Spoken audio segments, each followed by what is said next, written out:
It looked like a simple question on live TV until the tension snapped, the smiles faded, and the entire studio went silent. What happens when Hollywood's most composed Oscar winner is pushed into a corner on live television and decides she's done staying polite? Before we dive in, make sure you subscribe to Talk Narrative, like this video, and drop a comment below because what unfolded on that stage left the entire studio frozen in disbelief. The lights inside the view glowed a soft amber, warming the sleek table where the hosts sat poised with practiced smiles. The audience buzzed with anticipation. It was supposed to be a thoughtful conversation about artistry, activism, and the weight of public expectation. Instead, it became something far more volatile.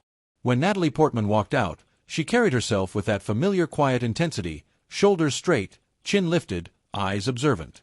The applause was thunderous. She smiled graciously, waving slightly, her expression controlled but thoughtful. There was always something calculating behind her gaze, something that suggested she saw more than she let on. At the table, Sunny Hostin leaned forward with a look that wasn't quite a smile. It was curious, evaluating, the kind of look that says, "I'm about to ask something that matters." To Natalie's left sat Whoopi Goldberg, calm and observant. Across the table, Joy Behar adjusted her glasses, already looking intrigued. Sour Haynes offered Natalie an encouraging grin while Alyssa Farah Griffin flipped through her notes. The opening questions were safe, predictable. Natalie spoke about her latest film, about stepping into emotionally complex roles, about balancing motherhood with career. Her voice was calm, measured, almost academic in its precision. Then Sunny leaned in. "Natalie," she began, her tone smooth but deliberate. "You've built a reputation not just as an actress, but as someone who speaks out. But some critics say you only speak when it's safe, when it aligns with your audience. How do you respond to that?" The air shifted. It was subtle at first. A slight tightening of Natalie's jaw, a pause half a second longer than usual. "Well," Natalie replied carefully, "I don't think advocacy should be performative. I speak when I feel informed and capable of contributing meaningfully." Sunny didn't nod, didn't smile. "But isn't silence?" she pressed. "A form of complicity when you have a platform as large as yours?" A ripple moved through the audience, a collective intake of breath. Whoopi's eyes flicked sideways. Joy leaned back, sensing the tension crystallizing. Natalie's fingers interlocked on the table. Her posture remained upright, but something in her expression hardened. "I don't accept the premise that I'm silent," she said, her voice firmer. "Now I choose depth over noise." Sunny tilted her head. "But depth doesn't always trend, and sometimes trending is what drives change." There it was. The challenge. Natalie inhaled slowly. "Change isn't a hashtag," she responded. "It's work. Quiet work. Policy meetings, donations, conversations no one sees." The audience murmured again, some clapping lightly, others shifting in their seats. Sunani's gaze didn't waver. "But when fans look to you in moments of crisis and don't hear from you immediately, doesn't that feel like a missed opportunity?" Natalie's composure cracked, not dramatically, but enough. "I'm not a breaking news alert," she said, and for the first time there was fire behind her eyes. "I'm a human being." A few audience members clapped louder now. Whoopi raised her eyebrows, impressed. Joy's lips curled into a half-smile. Sunani's expression remained steady. "No one is asking you to be perfect," she replied, her tone sharpening slightly. "But with influence comes responsibility." And responsibility, Natalie shot back, also means not reacting impulsively to every headline. It means understanding nuance before speaking. The tension was no longer subtle. It was alive, electric. Cameras zoomed in closer. You could almost hear the control room holding its breath. Sunny folded her hands. "So, you're saying those who speak immediately are being impulsive?" The trap hung in the air. Natalie's eyes flashed, and in that split second, you could see the internal war. The actress trained to maintain grace versus the woman tired of being dissected. "I'm saying," she replied slowly, "that outrage cycles reward speed, not thoughtfulness. And I refuse to let my integrity be dictated by social media timelines." The audience erupted, half applause, half stunned silence. Sunani's lips pressed together.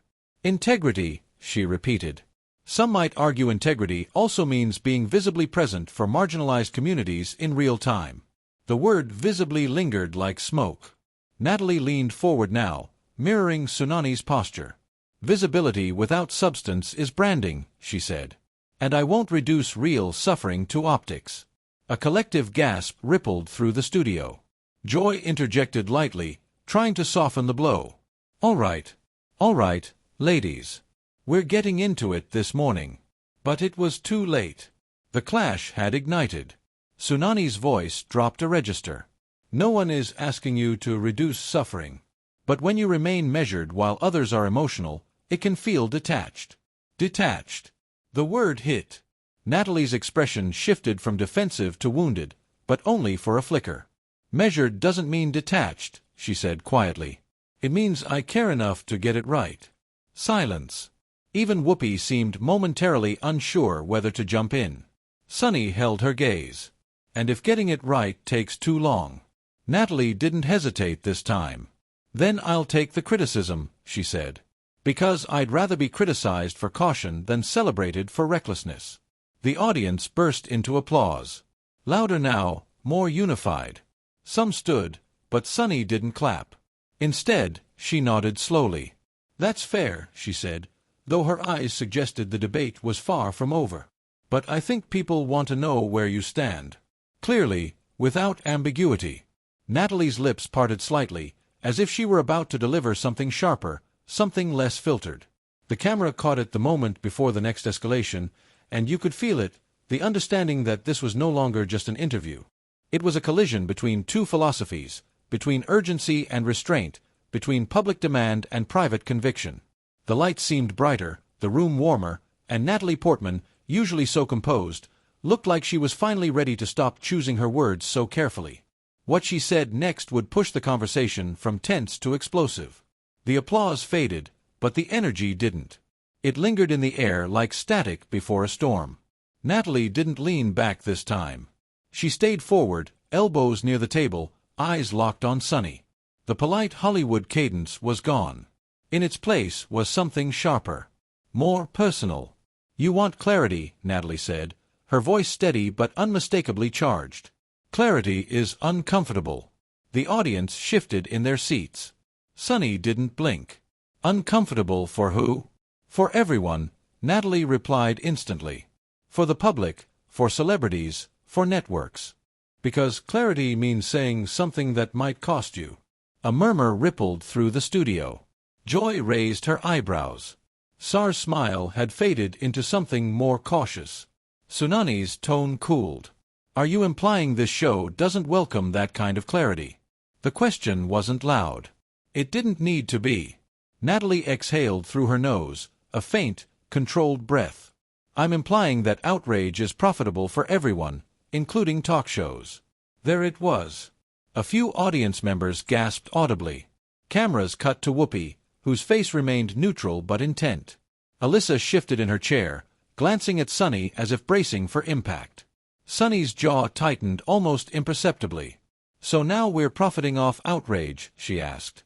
I'm saying, Natalie continued, refusing to soften. That emotional escalation drives ratings. And sometimes that pressure trickles down to guests.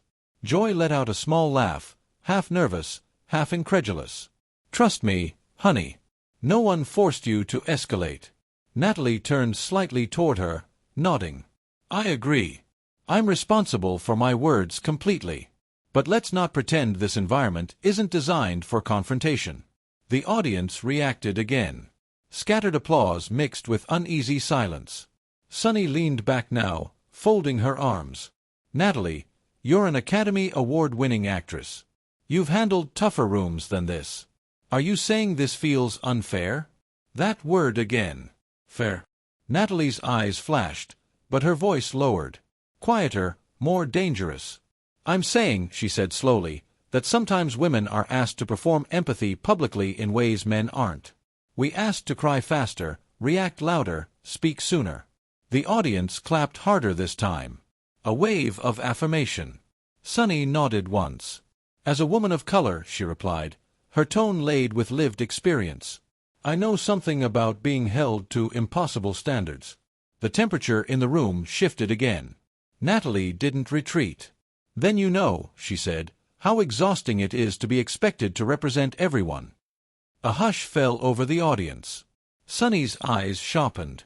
"But you do represent people," she said. "Whether you like it or not, young women, Jewish communities, activists, your silence speaks, too." The word Jewish hung in the air. Heavy. Natalie's expression changed. Not anger this time, but something more vulnerable, something protective. "My identity," she said carefully, "is not a talking point. No one is reducing it to that," Sunny countered quickly. "But when global events happen, people look to public figures with cultural ties. That's reality. And reality," Natalie shot back, "is complex." Her voice didn't rise, but it carried. "I have family," she continued. "Friends, people directly affected by these events. Do you know what it feels like to have strangers demand a perfectly worded statement?" Within hours, the audience grew quiet.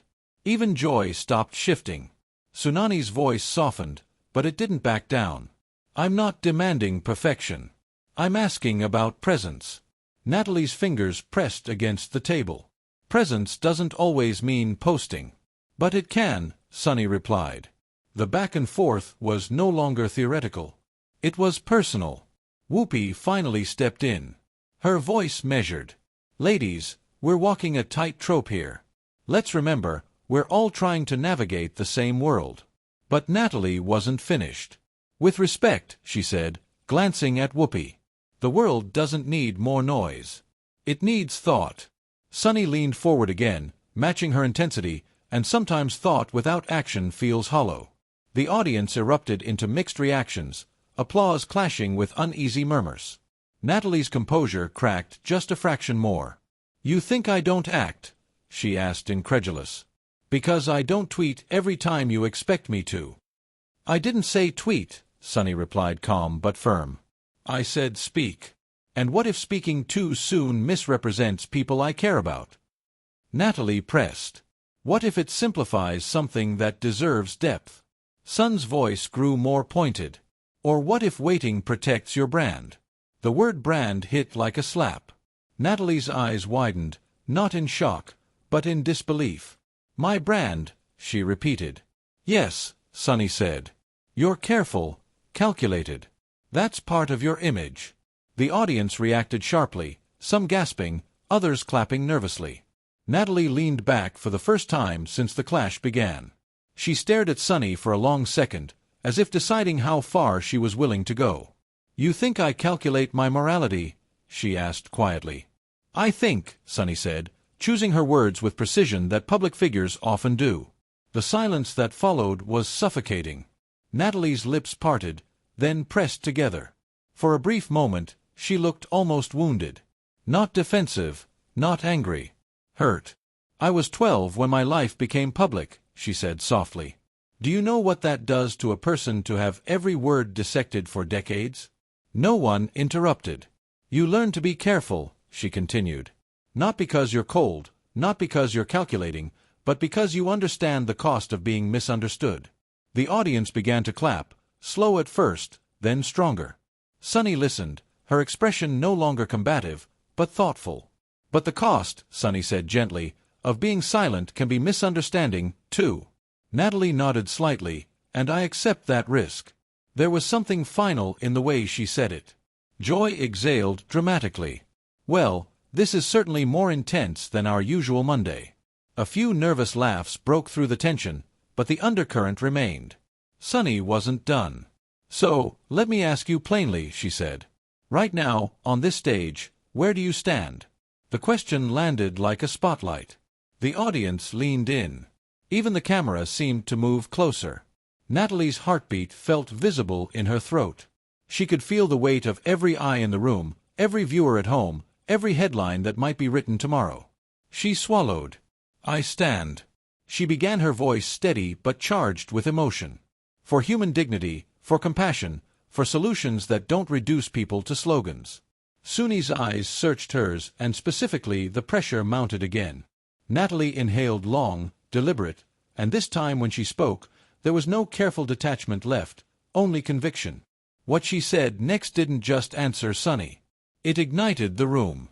The studio lights felt harsher now, almost interrogative, as if even they were demanding an answer. Natalie didn't look at the cameras. She didn't look at the audience. Her eyes stayed fixed on Sunny. "You want specific?" she said, her voice no longer defensive, but resolute. "I stand for civilians who don't choose war. I stand for children who don't choose politics. I stand for humanity before allegiance." The audience reacted instantly, applause bursting from one side, uneasy murmurs from another. It wasn't unified. It was divided. And that division hung in the air like smoke. Sunny nodded slowly. "That's powerful," she said. "But it's also broad." Natalie's jaw tightened because the pain is broad. Sunny didn't let it rest.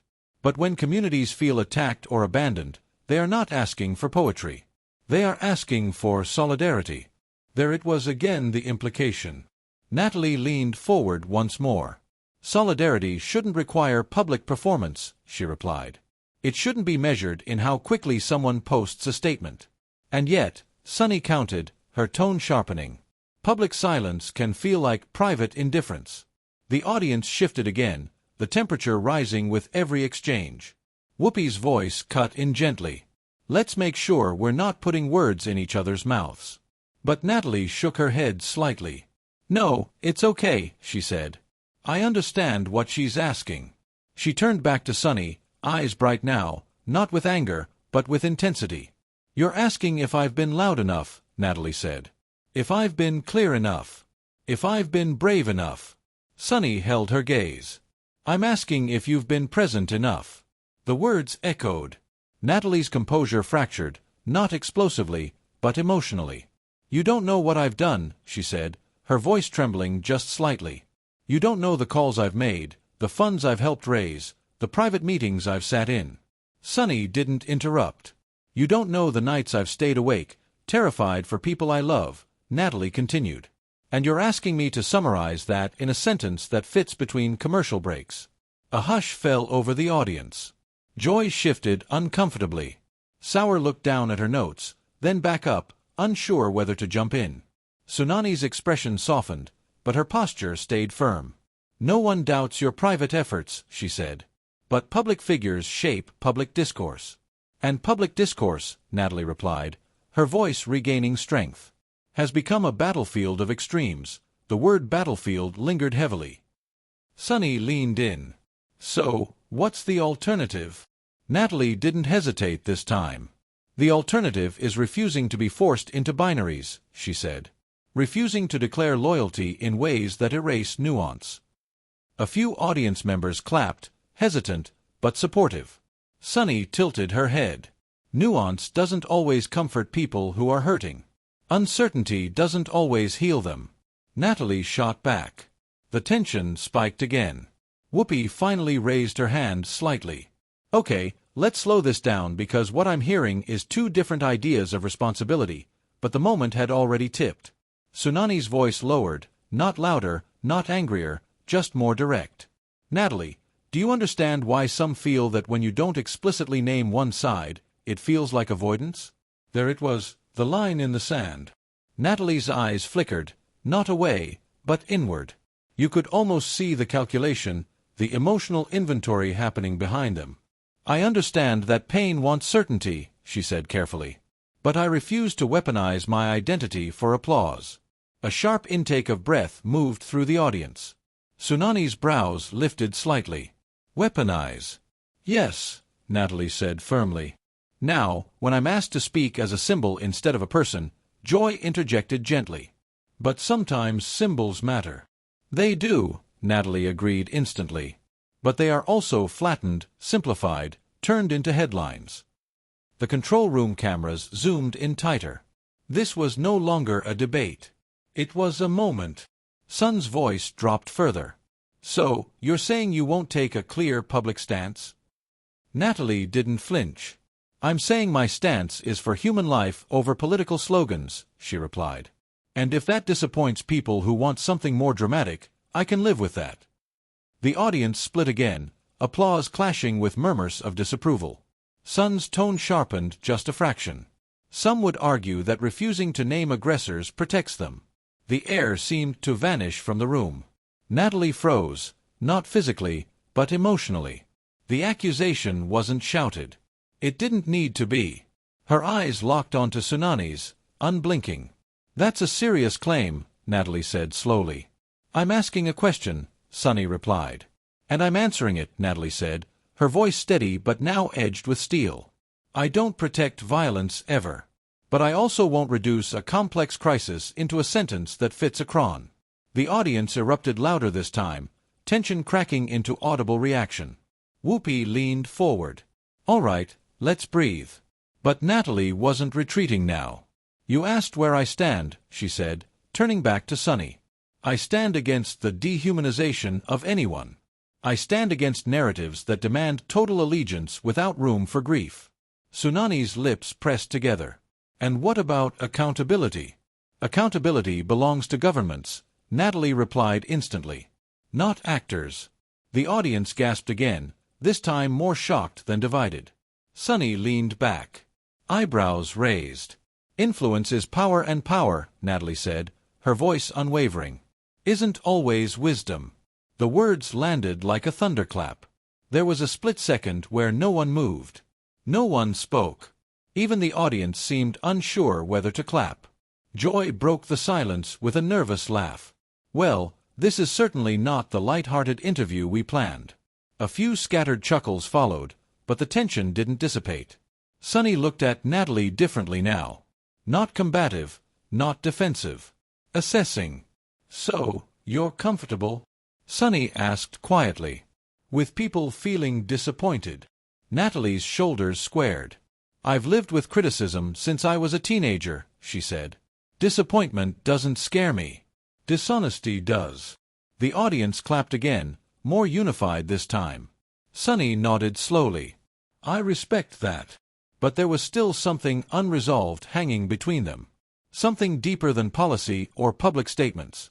It wasn't just about activism anymore. It was about identity, expectation, ownership. And as the cameras pulled in for a tighter shot, you could see it in both of their eyes. Neither woman was backing down. What neither of them realized yet was that the next exchange wouldn't just challenge their arguments, it would challenge their empathy. The studio felt smaller now, tighter, like the walls themselves were leaning in to listen. Natalie's last words still echoed. "Dishonesty does." Sunny didn't respond immediately. For the first time since the clash began, she looked inward. Reflective. Then she leaned forward again, not with accusation this time, but with something more personal. "Natalie," she said quietly, "do you think it's possible that what feels like integrity to you feels like distance to someone else?" The question didn't have sharp edges. It had weight. Natalie's expression shifted. The fire was still there, but something else flickered beneath it. Fatigue. "Yes," she admitted after a beat. "I think that's possible." The audience stirred. The temperature dropped slightly, not because the tension disappeared, but because it evolved. Sunny nodded slowly. "That's all I'm trying to get at," she said. "For communities living in fear, waiting for clarity can feel like abandonment." Natalie swallowed. The cameras caught the subtle movement. "And for communities living in grief," Natalie replied softly. "Being forced into immediate declarations can feel like exploitation." Silence. Hoopsie's voice entered carefully, measured as always. "This is what makes these conversations so hard. Everybody's hurting." Joy leaned in less flippant now, "and everybody wants validation." Natalie's hands, which had been rigidly clasped, finally relaxed. She looked down briefly at the table, then back up at Sunny. "I don't want anyone to feel abandoned," she said. "But I also won't speak from a place of emotional coercion." Sunny's eyes narrowed slightly, not in hostility, but in focus. "Coercion." "Yes," Natalie said. The pressure to say something instantly, perfectly, publicly, or risk being labeled uncaring. A few audience members clapped softly. Sunny inhaled. "But pressure exists because people are desperate. And desperation," Natalie responded, "deserves honesty, not performative certainty." The words were calmer now, less combative, but they carried just as much force. Sun's posture shifted. She rested her forearms on the table, voice lowering further. "Let me ask you something personal," she said. "When you stay quiet publicly, what are you protecting?" The question hit differently. Natalie didn't answer right away. Her gaze drifted for the first time, not toward the cameras, but somewhere distant. "Private. My family," she said finally. "Their safety, their peace." The audience grew still. "You think public statements affect that?" Sunny asked gently. "Yes," Natalie replied without hesitation. "Words travel. They escalate. They get distorted." Sunny nodded slowly. "So, it's fear." Natalie's eyes snapped back up, not defensive, but firm. "It's responsibility." The distinction was razor-thin. Sunny held her gaze. "Those can overlap." They stared at each other, not as opponents now, but as two women carrying different burdens. Alyssa finally spoke cautiously. "There's also the question of audience expectation. People feel connected to you. That connection creates demand." Natalie nodded faintly. "And I'm grateful for that connection, but it doesn't entitle anyone to my immediate reaction." Joy tilted her head. "Even if that reaction brings comfort," Natalie's voice softened. "Comfort built on oversimplification isn't real comfort." Sunny's expression changed. Something almost vulnerable passing through her eyes.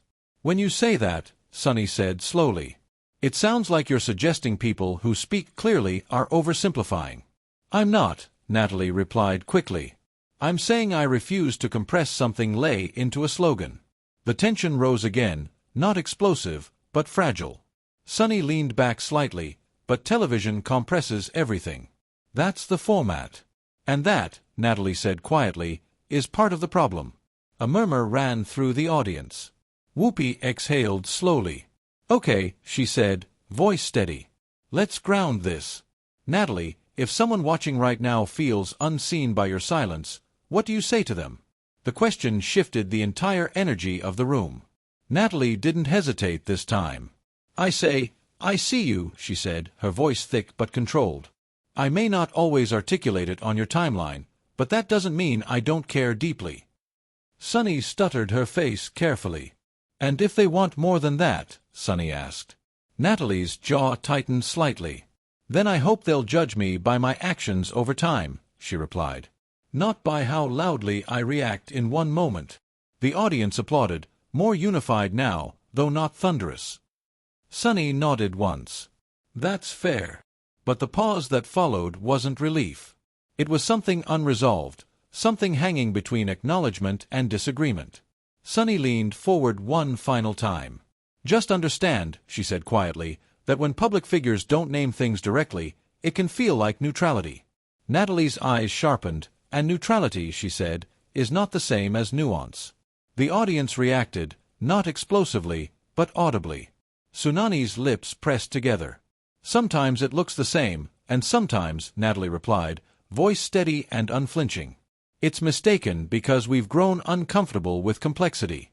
The silence that followed was thick, not hostile, but heavy with thought. Joy broke it with a small exhale. "Well," she said, half smiling, "nobody can say we didn't go there." A few laughs scattered through the audience. But as the camera pulled in closer on Natalie and Sunny, it was clear this wasn't a tidy resolution. It wasn't a handshake moment. It was two intelligent, passionate women standing on different philosophies of urgency. And then, unexpectedly, Sunny's voice softened again. "I don't think you're indifferent," she said. Natalie blinked slightly, caught off guard. "I think," Sunny continued, "you're cautious, and I worry that caution can sometimes be misread." Natalie's expression softened for the first time since the clash began. "I know it can," she said quietly. For a brief moment, the air shifted. The tension didn't disappear, but it humanized. But what no one realized yet was that the conversation was about to leave the studio and enter the world outside. And out there, nuance doesn't trend. Out there, moments like this ignite. By the time the show cut to commercial, the damage or the impact had already been done. Inside the studio, applause lingered in uneven waves. Some people stood, others remained seated, arms crossed, whispering to the person beside them. It wasn't a triumphant ovation. It was a divided one. Natalie exhaled slowly as the red camera light dimmed. For the first time all morning, her shoulders dropped. The composure that had held firm through the clash gave way to something more human. Exhaustion. Sunny adjusted her notes, her expression unreadable. Not hostile, not apologetic, thoughtful. Whoopi leaned back in her chair and looked between them. "Well," she said quietly. "Off air now. That's going to trend." Joy gave a soft laugh. Understatement of the year. The producers were already moving quickly behind the scenes. Headsets buzzing, phones lighting up, clips were being cut in real time. 30-second segments, 15-second sound bites. The words neutrality is not nuance and I'm not a breaking news alert were already being isolated, sharpened, prepared for the internet. Natalie glanced briefly toward the audience before standing. Some faces smiled warmly at her. Others looked conflicted. She walked over to Sunny before heading backstage. For a moment, neither spoke. Then Natalie extended her hand. "I respect the questions," she said quietly. Sunny looked at her hand for half a second, then shook it. "And I respect that you answered them," Sunny replied.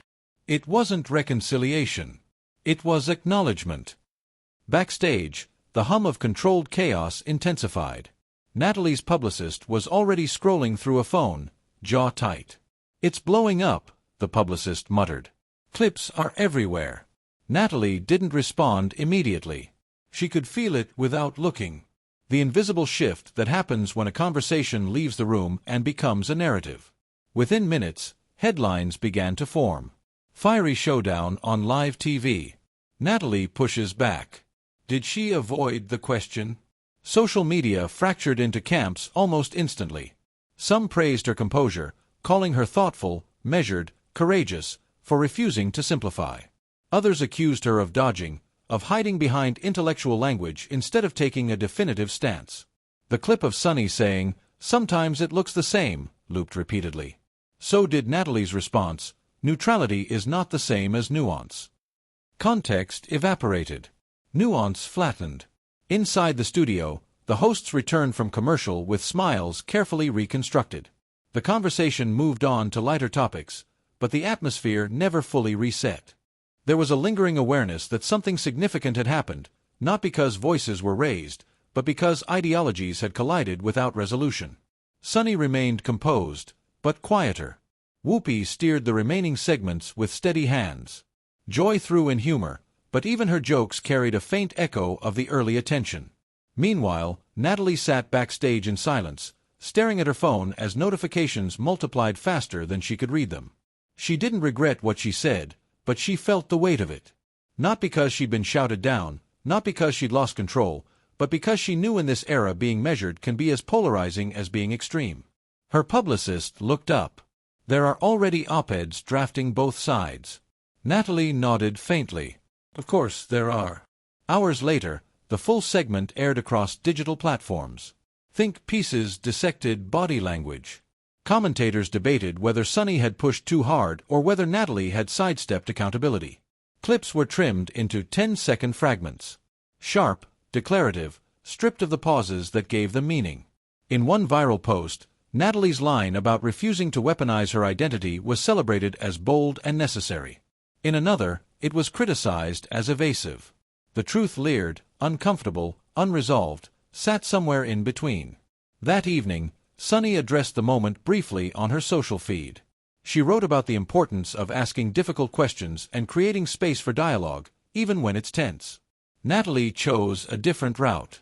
She posted nothing, no clarifying statement, no follow-up thread, just silence. And that silence once again sparked conversation. Was it consistency or avoidance? Was it strength or strategy?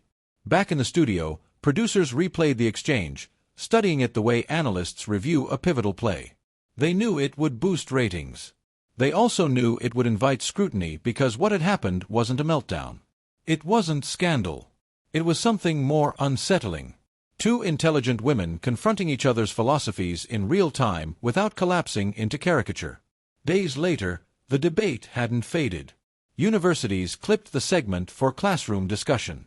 Commentators referenced it in broader conversations about celebrity activism and media responsibility. And through it all, one image persisted. Natalie leaning forward, eyes steady, refusing to compress her beliefs into a slogan. Sunny meeting that gaze without blinking. No villain, no hero, just tension.